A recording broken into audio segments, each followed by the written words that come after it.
आकाशवाणी भोपाल से प्रस्तुत हैं प्रादेशिक समाचार।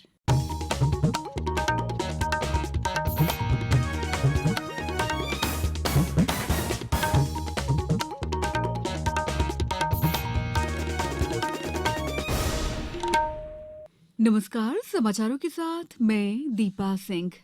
सबसे पहले मुख्य समाचार। प्रधानमंत्री नरेंद्र मोदी ने सरकारी विभागों और संगठनों में नौ नियुक्त 71,000 कर्मचारियों को नियुक्ति पत्र सौंपे। भोपाल में केंद्रीय कृषि और किसान कल्याण मंत्री नरेंद्र सिंह तोमर ने रोजगार दिवस पर युवाओं को किया संबोधित। प्रदेश के 6 जिलों के 19 नगरीय निकायों में 65% से अधिक हुआ मतदान और पीएम स्वनिधि योजना पर अमल में मध्यप्रदेश देश में प्रथम स्थान पर। अब समाचार विस्तार से। प्रधानमंत्री नरेंद्र मोदी ने आज वीडियो कॉन्फ्रेंस के माध्यम से सरकारी विभागों और संगठनों में नौ नियुक्त 71,000 कर्मचारियों को नियुक्ति पत्र सौंपे। इस मौके पर प्रधानमंत्री ने कहा कि रोजगार मेला देश के युवाओं के सशक्तिकरण के लिए सरकार का प्रयास है। 2023 की शुरुआत उज्जवल भविष्य की नई उम्मीदों के साथ हुई। ये उन 71,000 परिवारों के लिए खुशियों की नई सौगात लेकर आया है, जिनके सदस्य को सरकारी सेवा करने का अवसर मिला है। मैं सभी युवाओं और उनके परिवारों को बहुत बहुत बधाई देता हूं। आज का ये आयोजन सिर्फ सफल उम्मीदवारों में ही नहीं, बल्कि करोड़ों परिवारों में आशा की नई किरण का संचार करेगा। प्रधानमंत्री ने बताया कि सरकार गांवों में भारत नेट के माध्यम से ब्रॉडबैंड सेवाएं उपलब्ध कराने का कार्य कर रही है। श्री मोदी ने कहा कि स्टार्टअप्स की सफलता से वैश्विक स्तर पर देश के युवाओं की खास पहचान बन रही है। प्रधानमंत्री ने कहा कि सरकार भर्ती प्रक्रिया को पारदर्शी और समयबद्ध करने की दिशा में कार्य कर रही है। उन्होंने नवनियुक्त कर्मियों से कहा है कि वे नागरिक सेवा के मंत्र के साथ अपना कार्य पूरा करें। भोपाल में केंद्रीय कृषि और किसान कल्याण मंत्री नरेंद्र सिंह तोमर के आतिथ्य में रोजगार मेला हुआ। भोपाल में आयकर विभाग द्वारा आयोजित रोजगार मेले में श्री तोमर ने कहा कि भारत एक युवा देश है और ये युवा ऊर्जा भारत की ताकत भी है। इस युवा शक्ति को सकारात्मक दिशा देने के लिए श्री तोमर ने कहा है कि प्रधानमंत्री ने पिछले 15 अगस्त को 10 लाख लोगों को साल भर में सरकारी नौकरियां प्रदान करने का अभियान हाथ में लिया। श्री तोमर ने युवाओं का आह्वान किया है कि आने वाले कल में चुनौतियों का सामना करते हुए भारत को विश्व गुरु के रूप में अधिष्ठित करने की बात नौकरी करते समय जहन में भी रखें। राष्ट्रीय युवा संसद महोत्सव कार्यक्रम का आयोजन जिला स्तर से लेकर राष्ट्रीय स्तर तक 25 जनवरी से 24 फरवरी तक आयोजित किया जाएगा। नेहरू युवा केंद्र खंडवा की जिला युवा अधिकारी पूजा कौशिक ने बताया कि इसके अंतर्गत देश के सभी जिलों से जिला स्तर पर 2 श्रेष्ठ युवाओं का चयन राज्य स्तर के कार्यक्रम के लिए किया जाएगा।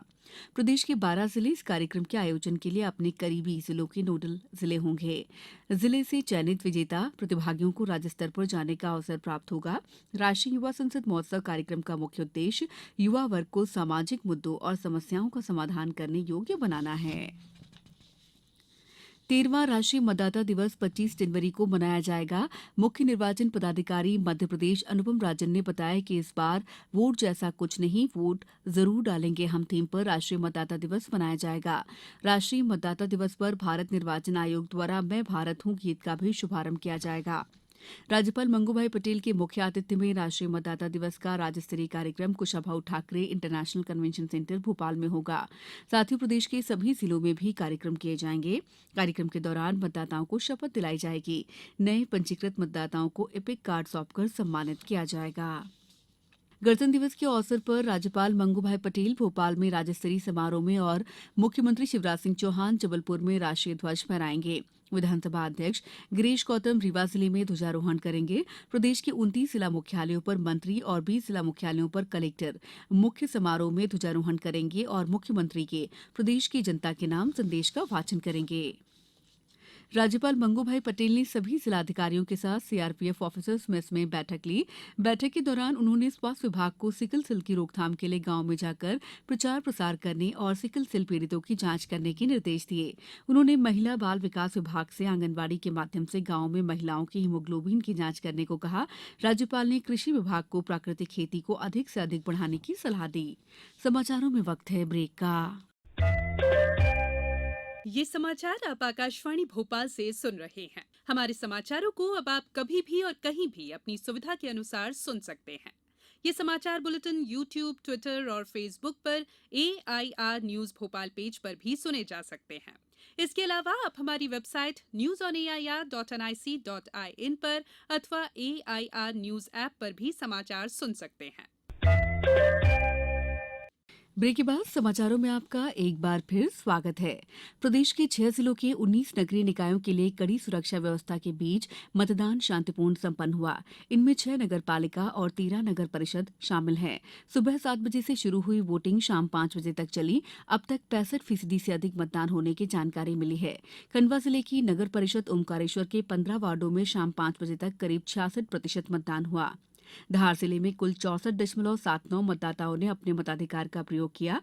वहीं गुना जिले में कुल 65.67% वोट डाले गए। प्रदेश में 6 लाख से अधिक पथ विक्रेताओं को पीएम स्वनिधि योजना से स्वरोजगार मिला है। मध्य प्रदेश इस योजना के क्रियान्वयन में देश में प्रथम स्थान पर है। नगरीय विकास और आवास मंत्री भूपेंद्र सिंह ने बताया है कि पीएम स्वनिधि योजना के तीनों चरणों में अभी तक 7,08,255 आवेदन स्वीकृत किए गए हैं। इनमें से 6,47,951 हितग्राहियों को बैंक द्वारा ऋण वितरित किए जा चुके हैं। योजना में 3 चरणों में क्रमशः 10,000 रुपए, 20,000 रुपए और 50,000 रुपए की ब्याज मुक्त कार्यशील ऋण पूंजी दी जा रही है।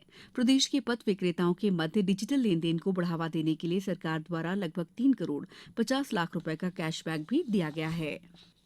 मुख्यमंत्री शिवराज सिंह चौहान और केंद्रीय रक्षा मंत्री राजनाथ सिंह सिंगरौली जिले के आवासहीन परिवारों को मुख्यमंत्री आवासीय भू अधिकार योजना में निःशुल्क भूखंड वितरित करेंगे। प्रति हितग्राही 60 वर्ग मीटर का भूखंड दिया जाएगा। मुख्यमंत्री किसान कल्याण योजना की राशि किसानों के खातों में जमा कर 408 करोड़ रुपए के विकास कार्यों का शिलान्यास करेंगे। सिंगरौली के एनसीएल ग्राउंड में होने वाले इस कार्यक्रम में मुख्यमंत्री सिंगरौली जिले को विकास की अन्य सौगातें भी देंगे। इसमें 248 करोड़ रुपए की लागत से बनने वाले शासकीय चिकित्सा महाविद्यालय भवन, 60 करोड़ रुपए की लागत से निर्मित होने वाले खनन प्रौद्योगिकी संस्थान और सीएम राइज स्कूल का शिलान्यास भी करेंगे। विदिशा सागर हाईवे के ग्राम चक पाटनी तिराहे पर एक सड़क हादसे में बारातियों से भरी चार्टर्ड बस एक निर्माणाधीन मकान में जा घुसी। दुर्घटना में आधा दर्जन यात्री घायल हुए हैं, जबकि बस ड्राइवर और बाइक सवार पिता पुत्र की मौत हो गई। अब कुछ समाचार संक्षेप में। जबलपुर में मां नर्मदा के अवतरण दिवस के उपलक्ष्य में उन्हें 2100 फीट की चुन्नी चढ़ाई जाएगी। छतरपुर में दिव्यांगों को बस किराए में 50% छूट नहीं देने पर कलेक्टर के निर्देश पर बस को 3 दिन आरटीओ कार्यालय में जब्त रखा गया है। छिंदवाड़ा में बेटी बचाओ बेटी पढ़ाओ विषय पर पीजी कॉलेज में पोस्टर, स्लोगन और पेंटिंग प्रतियोगिता संपन्न हुई।